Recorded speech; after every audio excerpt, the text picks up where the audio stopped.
Welcome to the Hormone Hub podcast. I'm Kylie Pinwell, and this is where we talk about what's really going on in perimenopause and menopause and what you can actually do about it. Hello. Okay, you might want to grab a cup of tea for this one. It's a proper deep dive, and I promise it's worth it. Now, fingers crossed the audio is okay. For whatever reason, my microphone is not working today, and I do not have the hormonal brain space to figure that out. So anyway, I figure it's better to get it done without overthinking it and getting it perfect. So grab that cup of tea. Now I want to start with a question. So how much time have you spent trying to figure out your hormones?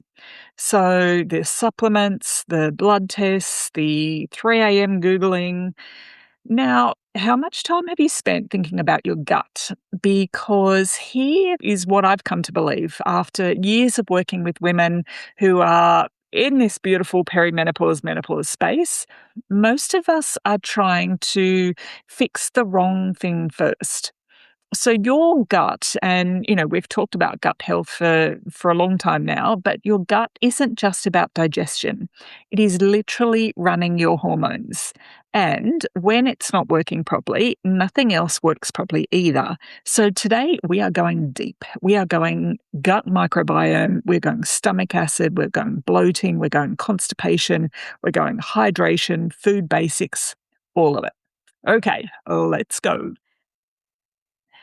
So let's start with the gut hormone kind of connection and why this changes everything.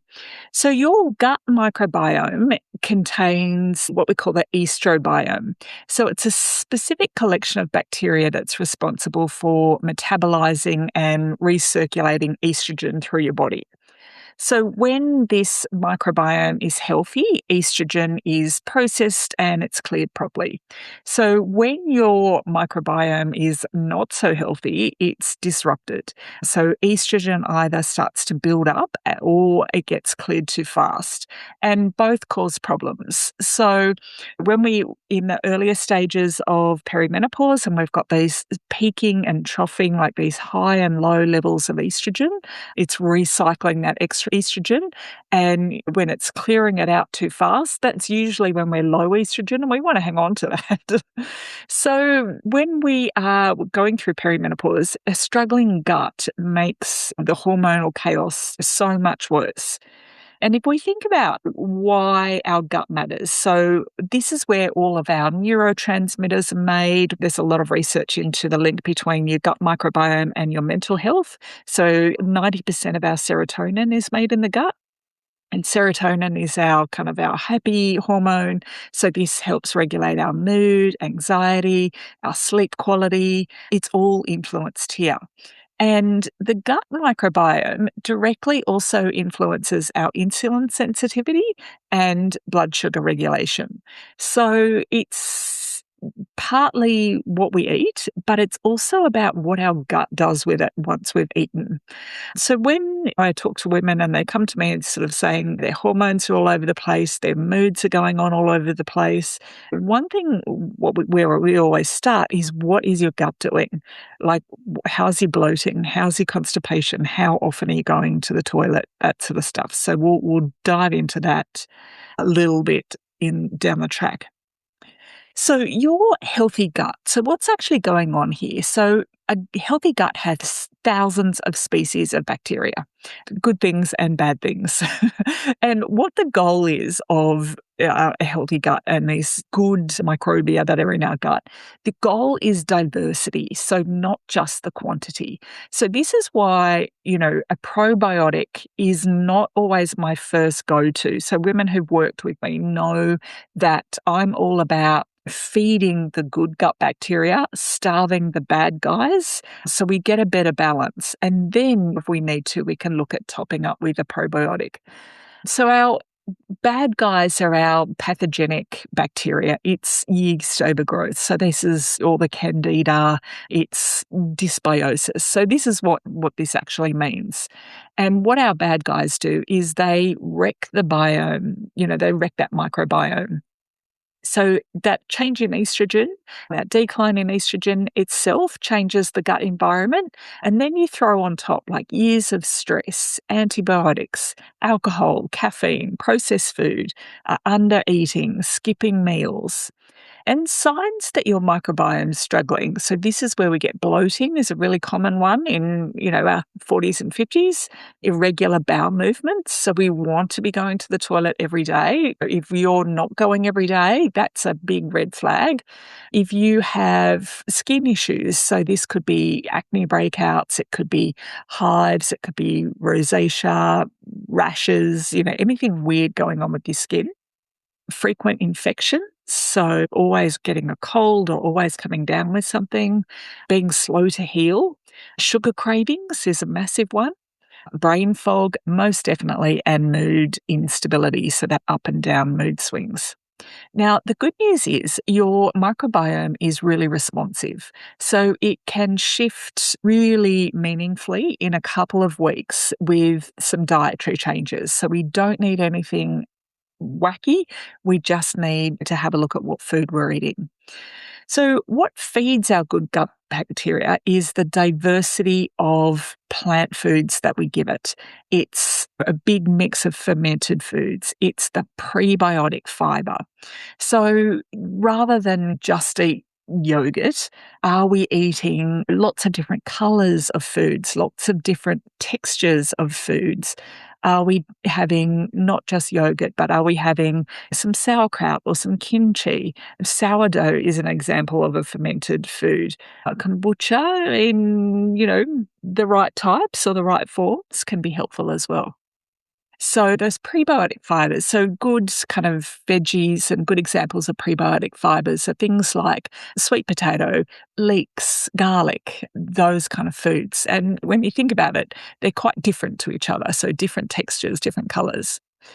And one of the most disruptive thing for your gut microbiome is alcohol, sadly. For a lot of women, wine is their coping strategy because there's life going on, there's a whole bunch of stuff, and so there's no kind of judgment here, but I'm just giving you the facts. So your body has to go into kind of overdrive to break down that alcohol first. So it stops doing what it needs to, and alcohol doesn't help those. It doesn't contribute to your gut well-being by any means. So, where do we want to start? So, where I start with my clients is hydration, which is the thing, it's most obvious and everything overlooks. I actually find it easier to convince women to buy $200 worth of supplements than it is to convince her to drink more water. We buy into the supplements because we think that that's what we need, but water goes a long way. It really does. Particularly good filtered, clean drinking water. So are you drinking enough? Most women aren't, and dehydration just makes all of our gut symptoms worse. If we think about it as like a big hose, so it just helps wash everything through. Now, how much water? How much is enough? It's not a one-size-fits-all number. It definitely depends on your activity level, your climate. So it's getting colder in Australia right now, which makes it harder, and we drink less water in winter naturally without realising. So what we want to do is make sure that we are, so whether that comes in the form of warm or hot herbal teas or iced water with sliced fruit in it in summer. It doesn't matter what form that water comes in. Wine does not count as water. Coffee does not count as water, but your herbal teas and plain water, 100%. So what dehydration does to your gut is it slows down that motility, so things moving through. It thickens that mucus lining and it reduces the production of your digestive enzymes, which all help break down your food. So if that's not happening, this makes constipation worse. Circling back to coffee and alcohol, for every coffee you have or every glass of wine you have, you need extra water to compensate for that. So a good tip is start every day with a big glass of water. So big glass of water first thing out of bed. Can be a herbal tea, can have lemon juice in it, can have ginger in it, can have all sorts of things in it. Broths count as hydrating, so your bone broths certainly are really good. And if you're active or sweat a lot or live in a warm climate, 100% I would be thinking about adding in some electrolytes to that just to keep that electrolyte balance here, because we do lose salts when we sweat. So, yeah, I know, I don't want to be preachy here. So, this is one of the biggest things that you can actually, and the most simple thing that you can actually do. So, now let's have a look at bloating and why it gets worse in perimenopause. And also, women who are in menopause, this can be a really common thing as well. And let's have a look at what we can do. It's not random. So as our estrogen and progesterone levels decline, our stomach acid production decreases. So this is a direct hormonal effect that we don't really think about. We're not talking about enough. So our production of digestive enzymes also slows. So this means that our food sits longer in our digestive tract and it ferments in the gut and produces gas. Now, naturally, as we age, we produce less stomach acid. So this means that, again, our nutrients from our food aren't properly being broken down and absorbed. So even if you're eating really well, you might not be getting the benefit. So signs of low stomach acid could be bloating shortly after eating, feeling really full very quickly, undigested food in your stool, which is quite common. It's easy to have a little peek, and that includes corn.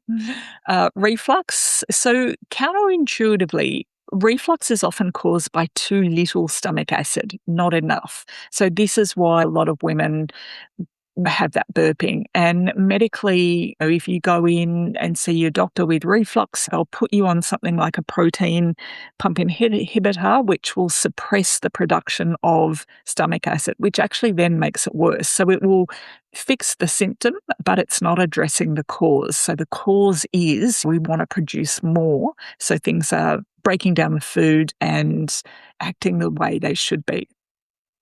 So ways to address bloating and reflux and things like that is, bitter foods stimulate our stomach acid production and our digestive enzyme production naturally. So this is ancient evidence-based approach. So practical examples are things like rocket in salad, radicchio, that beautiful bitter, reddy purpley salad leaf, endive, dandelion leaves, fresh ginger, garlic, apple cider vinegar. We don't have to drink it. We don't have to go crazy, but just drizzled on salads is a really easy way to consume apple cider vinegar. If you have a small amount diluted in water before meals, that can help because that bitter sort of apple cider vinegar, and please always dilute it in water, don't have it straight. It hits our stomach and our stomach recognizes that bitterness and it then stimulates that production of stomach acid and those digestive enzymes naturally. So same mechanism for lemon juice on food or in water. So it's a similar kind of process. And what I would suggest here is have that and then have a glass of water, because we do know that vinegar, lemon juice, things like that can erode the enamel on your teeth. So we don't want that. So just rinsing your mouth out with water afterwards can really help. And lemon juice is a bit easier to stomach for a lot of women than apple cider vinegar. Certainly digestive enzymes as a supplement, they're definitely worth considering. Chewing properly and slowing down. So this isn't very sexy, but by taking a mouthful of food, putting your knife and fork down, chewing your food and not picking up your knife and fork again until your next mouthful, this can really help. And just that slowing down, being mindful, tasting your food, enjoying your food. The other one, which I hear people say, have a big glass of water with your meal. Now, this is actually what I don't want you to do. I would rather you have water, say, 30 minutes before or after your meal rather than with your meal, because what this does is it dilutes our stomach acid further. So it makes it even harder for that food to digest. So this is really simple stuff and it works really quickly, and you'll notice a difference just within a couple of days by taking these steps.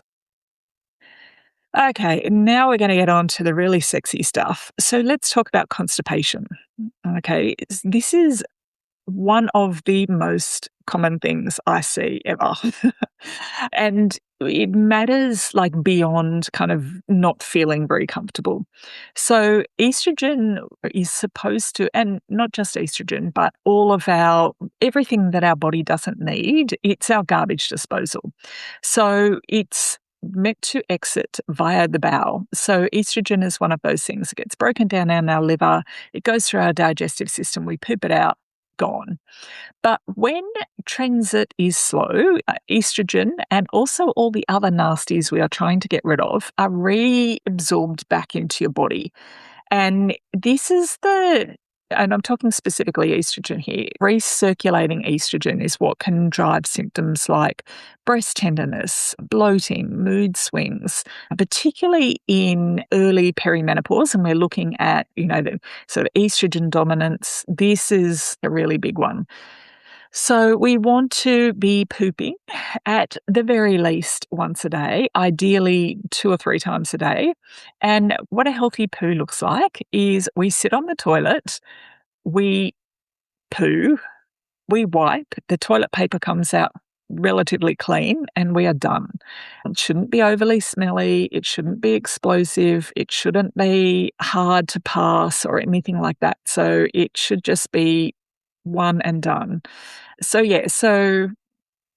if you need support, I would highly recommend looking at something like, oh gosh, there's so many foods, but I would start with something like a partially hydrolyzed guar gum.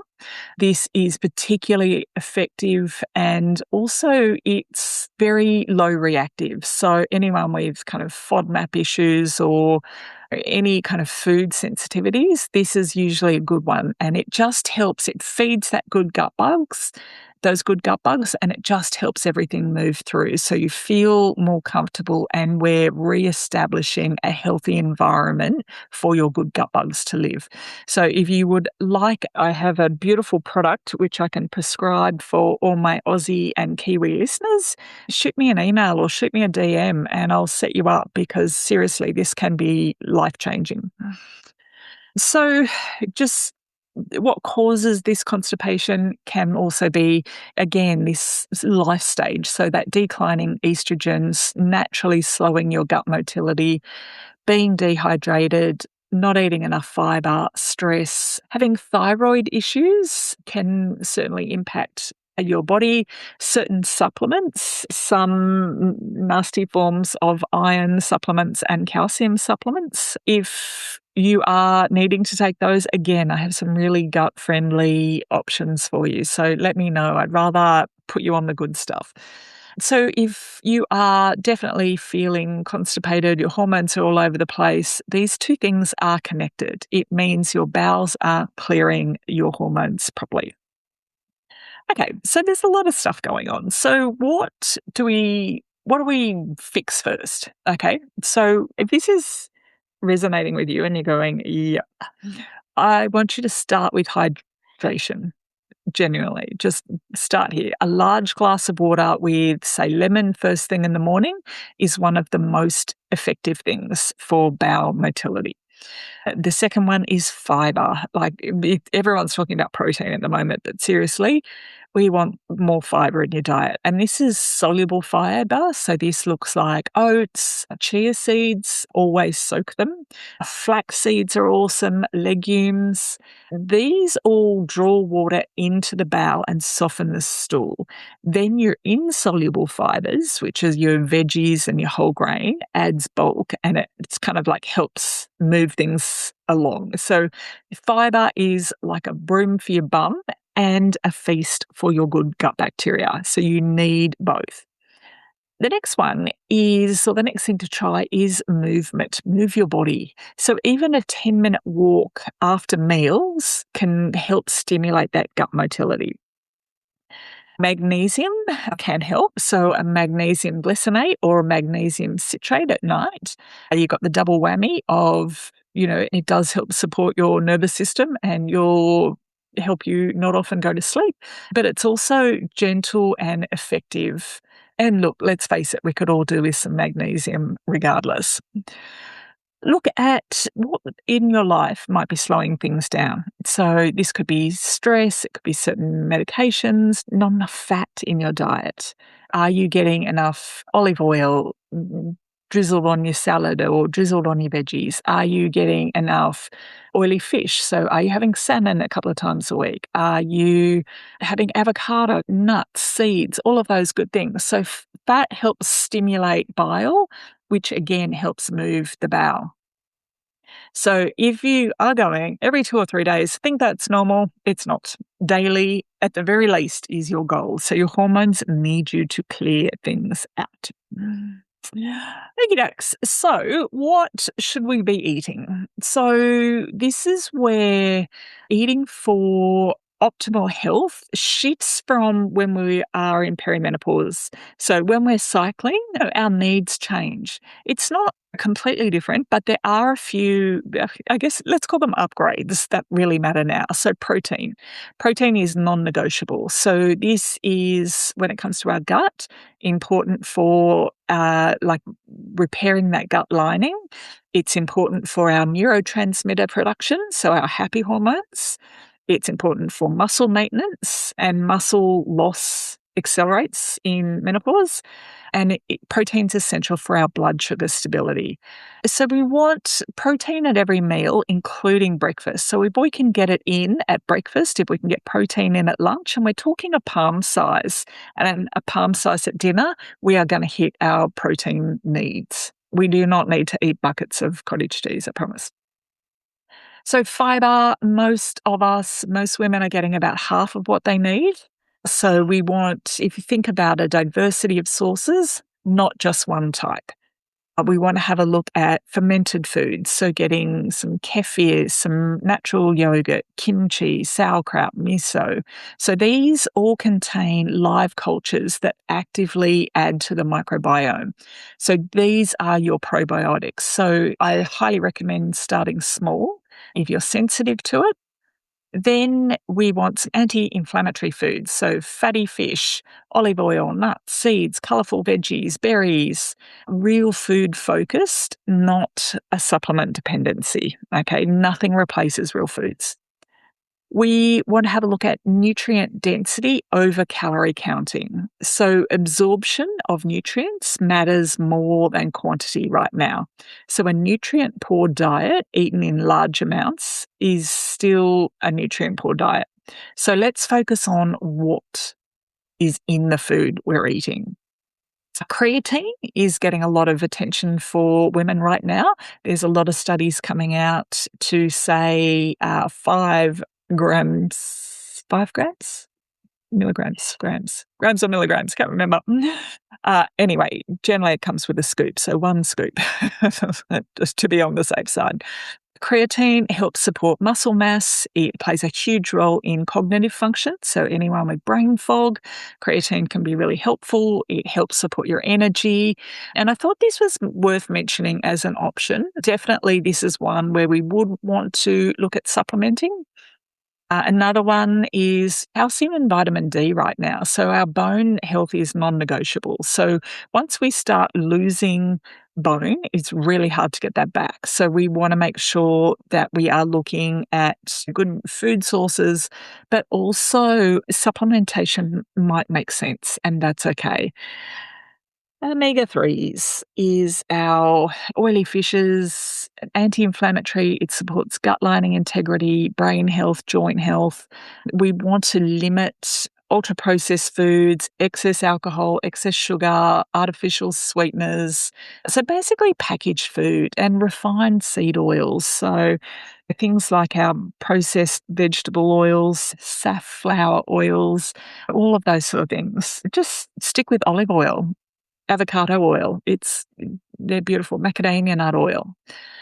Also remember, we're not asking you to be perfect. We just want you to be consistent. So small food upgrades done regularly genuinely move the needle. So, there's a lot going on, and this has been a big episode, I know, but see a lot of women who come, they're bloated, they're constipated, exhausted, foggy, they're doing Pilates, they're walking the dog, they're eating reasonably well, but then when we dig into it, they're skipping breakfast, they're having 2 coffees before eating anything, they're barely drinking any water, they're having a glass of wine most nights just to wind down, and her gut is running on empty. Her hormones are paying the price. And the fixes are, simpler than you think. It really is. Like, start with water, ladies. Okay. So if your brain is buzzing right now and you're thinking, where do I even start? I've got you. So the Hormone Reset is my 28-day program, and we talked about everything today. Everything we talked about is baked into this program. So the food, the gut support, the blood sugar piece, all of it. So it's $97 Australian. It's online. You can start today. I'll link it in the show notes. And honestly, please share this episode. Print out the notes, send it to your bestie, because too many women are walking around with a broken gut, wondering why their hormones are a disaster, and no one is connecting the dots for them. So go be that person for someone today. Okay, thanks for listening. I'll talk to you in the next episode.